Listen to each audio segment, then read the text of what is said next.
종로 1사가 2와 해화동 지역구 박명수입니다. 오늘은 세계 여성의 날이라고 합니다. 1908년 3월 8일 미국 여성 노동자들이 10시간 노동제와 작업 환경 개선, 참정권 등을 요구하며 시위를 벌인 것을 기념하고 여성의 지위 향상을 위하여 1975년 유엔에서 제정한 날이라고 합니다.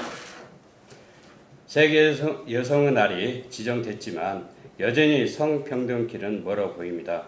대표적인 양성평등 지표인 세계 경제포럼 젠더 격차 지수에 따르면 우리나라는 전체 145개국 중에서 2015년도 0.651점으로 115위에 그쳤다고 합니다. 점수가 1점에 가까울수록 완전 평등, 0에 가까울수록 완전히 불평등하다는 의미인데 우리나라는 최하위 수준으로 나타나고 있는 것입니다. 우리 사회는 아직 여성으로 살아가기에 어려움이 많다는 것을 반증하고 있습니다. 더구나 장애를 갖고 있는 여성이라면 더더욱 그럴 것입니다. 이에 첫 번째 질문으로 장애 여성 복지 정책과 관련한 질문을 하겠습니다. 우리 구 장애인 복지 예산 규모는 급증하였습니다. 올해 우리 구 본 예산 기준으로 2010년도 8억 원 수준이었던 예산이 그 10배 증가한 약 84억 원에 이릅니다. 그럼에도 불구하고 아직도 상당히 부족하다고 느껴지는 것이 현실입니다. 특히 장애 여성에 대한 정책 마련과 예산 지원에 소홀하고 있지는 않나 점검해 볼 필요가 있습니다. 최근에는 장애 여성이 성폭력 피해자가 되고 많은 뉴스를 종종 접하게 됩니다. 그만큼 장애 여성은 사회적 약자인 장애인과 여성이라는 이중적 불리함이 놓여 있습니다. 장애 여성은 장애가 없는 여성에 비하여 임신과 출산이 비용이 더 소요되어 경제적 부담이 많다고 합니다. 하지만 우리 구 장애 여성만을 위한 정책 사업은 출산지원금 관련 사업에 국한되고 있지 않나 생각이 듭니다. 2014년도 장애인 실태 조사 결과에 따르면 장애 여성에게 가장 필요로 하는 서비스로 가사 도우미가 가장 많았고 출산비용 지원과 자녀 양육 지원 서비스가 그 뒤를 이었습니다. 장애 여성이 필요로 하는 서비스 중 상당한 부분이 임신, 출산과 관련한 지원이 필요하다는 응답률이 38.3%에 달할 정도로 이 분야에 대한 정책 욕구가 높은 것으로 나타났습니다.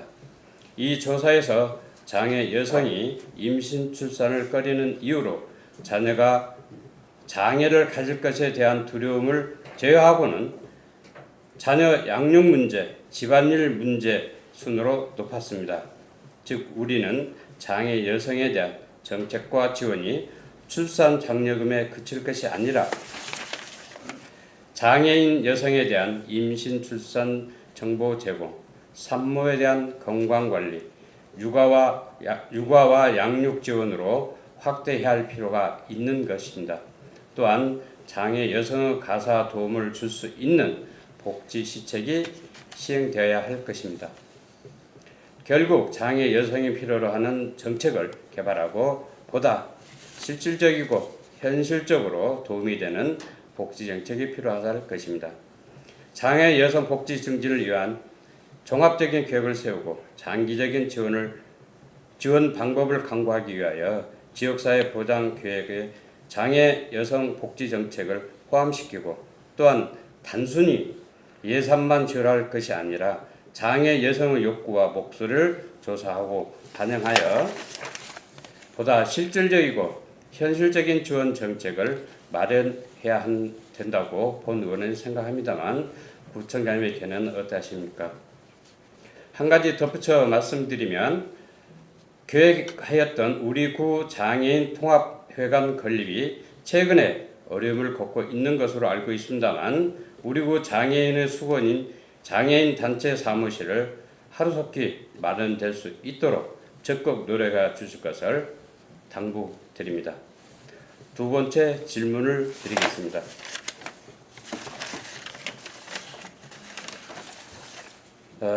환경부는 지난해 환경안전진단을 받은 어린이집과 유치원 등 소규모 어린이 활동 공간 14,053곳 가운데 17.5%인 2,459곳이 도로나 마감재 등에서 중금속이 기준치 이상이 검출되었다고 발표하였습니다. 진단 시설은 2009년 이전 설립된 어린이 활동 공간 중 연면적 430제곱미터 미만의 소규모 사립 어린이집 또는 유치원이라고 합니다. 보육시설 등 실내 활동 공간에서는 휘발성 유기화합물과 포랄데하이드 배출량을 분석한 결과 13.5%인 1,763곳이 기준치를 초과했다고 합니다. 이 조사에서 우리 관내 시설이 포함된지 여부를 확인하기 어렵지만 많은 소규모 어린이 활동 시설에서 중금속 유해 물질이 기준치 이상 검출되었다는 것에 깊은 우려를 하지 않을 수 없습니다. 구립 민간 여부를 막론하고 우리 구 관내 대부분 어린이집은 면적 430제곱미터 미만의 소규모 시설입니다. 430제곱미터 이상의 시설은 실내 공기질 관련 법령에 따라 정기적인 검사와 법적 통제가 가능하지만 그러하지 못한 법의 사각지대에 있는 소규모 시설은 오염된 물질이 실내에 정체될 확률이 더 높아 보다 엄격한 관리와 점검이 이루어져야 한다고 생각합니다. 우리 구에서는 2011년부터 김영종 구청장의 각별한 정책적 의지로 숨쉬기 편한 공간 만들기 사업을 추진하였습니다. 불특정 다수인 이용하는 다중이용시설은 물론 법에서 관리하지 않는 소규모 다중이용시설의 실내 공기질 오염도를 측정하고 관리하고 있으며 2015년부터는 실내 공기질 관리 우수시설 인증제 사업 실내 공영 및 체육시설 공기질 관리를 통하여 우리 주민의 건강권을 확보하고 건강도시를 만드는 데 앞장서 왔다는 것을 잘 알고 있습니다. 참으로 존중하고 칭찬할 만한 일입니다. 본 의원은 여기에 그치지 않고 이러한 모범적 정책을 더욱 확대 강화하여 한다고 생각합니다. 특히나 소규모 시설의 실내 공기질과 환경관리에 있어 미세먼지 이산화탄소, 일산화탄소, 포말데하이드, 휘발성 유기화합물, 온습도 등 점검뿐만 아니라 앞서 말씀드린 납, 카드뮴, 수은 등 중금속과 나돈 성명 등 위험 물질에 대한 오염도도 정기적으로 점검하고 조사할 필요가 있다고 생각합니다. 특히 우리 어린이들의 건강과 안전을 위하여 보육시설 실내뿐만 아니라 실내 외의 모든 어린이 활동 공간에 대한 관리가 필요합니다. 벽지나 장판, 바닥재 등 각종 마감재와 놀이시설 등에 대한 보다 정밀한 환경 안전 진단이 필요하다는 것입니다. 우리 구 실내 공기질 관리 우수시설 인증제 사업도 개선해야 할 필요가 있습니다. 인증제 사업을 추진함에 있어서 각종 암을 유발하는 나돈 성명 총한 부유세균, 중금속 등도 측정 항목에 포함시켜야 할 것입니다. 또한 인증제 참여를 신청에 의한 것이 아니라 모든 시설에 대하여 우리 구가 정기 측정하여 선정하는 방식으로 바뀌어야 할 것입니다. 인증시설 실태점검은 연 1회 이상, 자체 점검이 아닌 연간 2차례 이상 구청에서 불시 점검함이 타당하다 할 것입니다.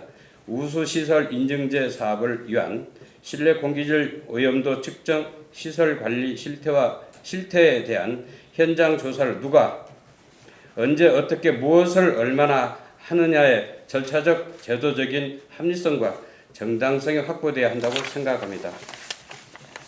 예를 들어 우수시설 인증 마크에 대한 공정성과 신뢰 그리고 그 이상을 높이기 위해서는 제도적인 뒷받침이 있어야 한다는 것입니다. 즉 명리나 방침이 아닌 우리구 조례로서 규정하고 추진돼야 합니다. 법의 사각지대에 있다면 더욱 필요합니다. 우수시설 인증제 사업뿐만 아니라 소규모 다중 이용시설의 실내 공기질과 환경 오염들을 체계적 효율적으로 관리하기 위해서도 관련 조례 입법이 필요하다 할 것입니다. 지금까지 추진해 왔던 실내 공기질 관리 정책의 더 나은 발전을 위하고 우리 아이들과 주민들께서 보다 나은 환경에서 안전하고 건강한 생활을 영위하기 위하여 본 의원의 제안에 대하여 구청장님께는 어떠한지 답변을 주시기 바랍니다. 이상으로 구정 질문을 마치겠습니다. 경청해 주셔서 대단히 감사합니다.